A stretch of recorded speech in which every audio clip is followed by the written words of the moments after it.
Welcome you all again in my channel current trends with Gaurav. देखिए, कल हमने छत्रपति शिवाजी का पार्ट 1 में हमने उनके दैनिक जीवन के बारे में जाना, उनके लाइफस्टाइल के बारे में जाना। आज हम उनका सैनिक वर्चस्व का आरंभ करेंगे। देखिए, सेकेंड पार्ट है छत्रपति शिवाजी महाराज का। चलिए शुरू करते हैं। उस समय बीजापुर का राज्य आपसी संघर्ष तथा विदेशी आक्रमण काल के दौर से गुजर रहा था।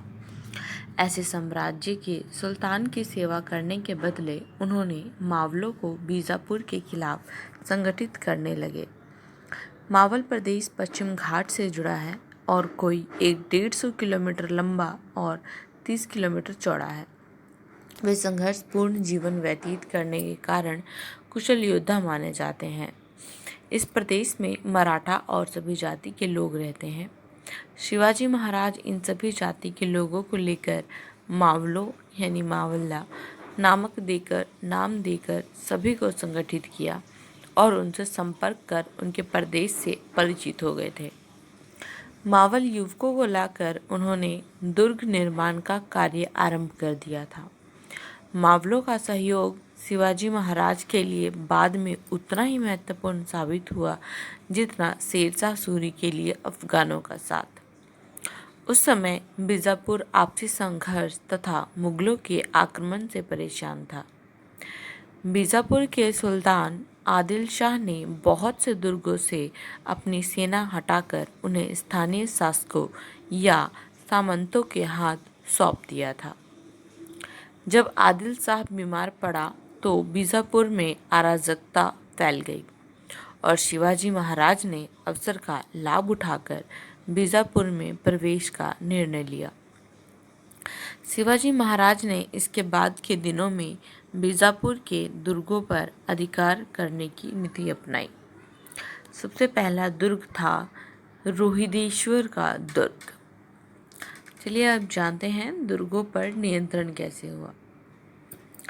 रोहिदेश्वर का दुर्ग सबसे पहला दुर्ग था जिसके शिवाजी महाराज ने सबसे पहले अधिकार किया था। उसके बाद तोरना का दुर्ग जो पुणे के दक्षिण पश्चिम में 30 किलोमीटर की दूरी पर था। शिवाजी ने सुल्तान आदिल शाह के पास अपना दूत भेजकर खबर भिजवाई कि वे पहले किलेदार की तुलना में बेहतर रकम देने को तैयार हैं और यह क्षेत्र उन्हें सौंप दिया जाए। उन्होंने आदिल शाह के दरबारियों को पहले ही रिश्वत देकर अपने पक्ष में कर लिया था और अपने दरबारियों की सलाह के मुताबिक आदिल शाह ने शिवाजी महाराज को उस दुर्ग का अधिपति बना दिया। उस दुर्ग में मिली संपत्ति से शिवाजी महाराज ने दुर्ग की सुरक्षात्मक कमियों की मरम्मत का काम करवाया। इससे कोई 10 किलोमीटर दूर राजगढ़ का दुर्ग था और शिवाजी महाराज ने इस दुर्ग पर भी अधिकार कर लिया। शिवाजी महाराज के इस साम्राज्य विस्तार की नीति की भनक जब आदिल शाह को मिली तो वह क्षुब्ध हो गए। उन्होंने शाहजी राजे को अपने पुत्र को नियंत्रण में रखने को कहा। शिवाजी महाराज ने अपने पिता की परवाह किए बिना अपने पिता के क्षेत्र का प्रबंध अपने हाथों में ले लिया और नियमित लगान बंद कर दिया। राजगढ़ के बाद उन्होंने चाकन के दुर्ग पर अधिकार कर लिया और उसके बाद कोंडना के दुर्ग पर अधिकार किया। परेशान होकर सबसे काबिल मिर्जा राजा जयसिंह को भेजकर शिवाजी के 23 किलों पर कब्जा किया। उसने पुरंदर के किले को नष्ट कर दिया। शिवाजी को इस संधि की शर्तों को मानते हुए अपने पुत्र संभाजी को मिर्जा राजा जयसिंह को सौंपना पड़ा।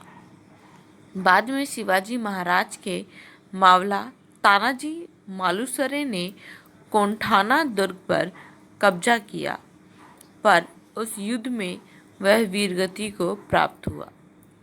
उसकी याद में कोंडना पर अधिकार करने के बाद उसका नाम सिंहगढ़ रखा गया। शाहजी राजे को पुणे और सुपा की जागीरदारी दी गई थी और सुपा का दुर्ग उनके संबंधी बाजी मोहिते के हाथ में थी।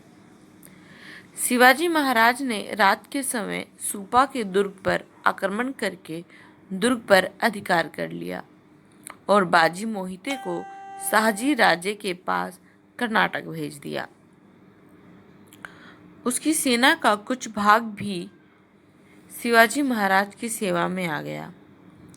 इसी समय पुरंदर के किलेदार की मृत्यु हो गई और किले के उत्तराधिकार के लिए उसके तीनों बेटे में लड़ाई छिड़ गई। दो भाइयों के निमंत्रण पर शिवाजी महाराज पुरंदर पहुंचे और कूटनीति का सहारा लेते हुए उन्होंने सभी भाइयों को बंदी बना लिया। इस तरह पुरंदर के किले पर भी उनका अधिकार स्थापित हो गया। 1647 ईस्वी तक वे चाकन से लेकर नीरा तक के भूभाग के भी अधिपति बन चुके थे। अपनी बड़ी सैनिक शक्ति के साथ शिवाजी महाराज ने मैदानी इलाकों में प्रवेश करने की योजना बनाई। एक अश्वारोही सेना का गठन कर शिवाजी महाराज ने अबाजी सोंदेर के नेतृत्व में कोंकण के विरुद्ध एक सेना भेजी। आबाजी ने कोंकण सहित 9 अन्य दुर्गों पर अधिकार कर लिया। इसके अलावा ताला, मोसमाला और रायटी के दुर्ग पर भी शिवाजी महाराज के अधीन आ गए थे। लूट की सारी संपत्ति रायगढ़ में सुरक्षित रखी गई। कल्याण के गवर्नर को मुक्त कर शिवाजी महाराज ने कोलाबा की ओर रुख किया और यहाँ के प्रमुखों को विदेशियों के खिलाफ युद्ध के लिए उकसाया। चलिए अब पढ़ते हैं शाहजी की बंदी और युद्ध विराम के बारे में। बीजापुर का सुल्तान शिवाजी महाराज की हरकतों से पहले ही आक्रोश में था। उसने शिवाजी महाराज के पिता को बंदी बनाने का आदेश दे दिया। शाहजी राजे उस समय कर्नाटक में थे और एक विश्व संघाती सहायक बाजी घोरपड़े द्वारा बंदी बनाकर बीजापुर लाए गए। उन पर यह आरोप लगाया गया कि उन्होंने कुतुब शाह की सेवा प्राप्त करने की कोशिश की थी, जो गोलकुंडा का शासक था, और इस कारण आदिल शाह का शत्रु बीजापुर के 2 सरदारों की मध्यस्थता के बाद शाहजी महाराज को इस शर्त पर मुक्त किया गया कि वे शिवाजी महाराज पर लगाम कसेंगे। अगले 4 वर्षों तक शिवाजी महाराज ने बीजापुर के खिलाफ कोई आक्रमण नहीं किया। इस दौरान उन्होंने अपनी सेना संगठित की।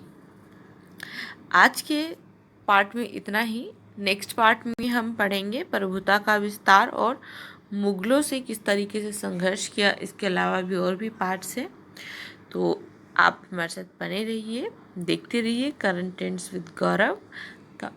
वीडियो पसंद आने पर लाइक शेयर कीजिए, कमेंट कीजिए, साथ में हमें बताइए कि आप और क्या जानना चाहते हैं, किस महापुरुष के बारे में जानना चाहते हैं। Thank you, bye bye.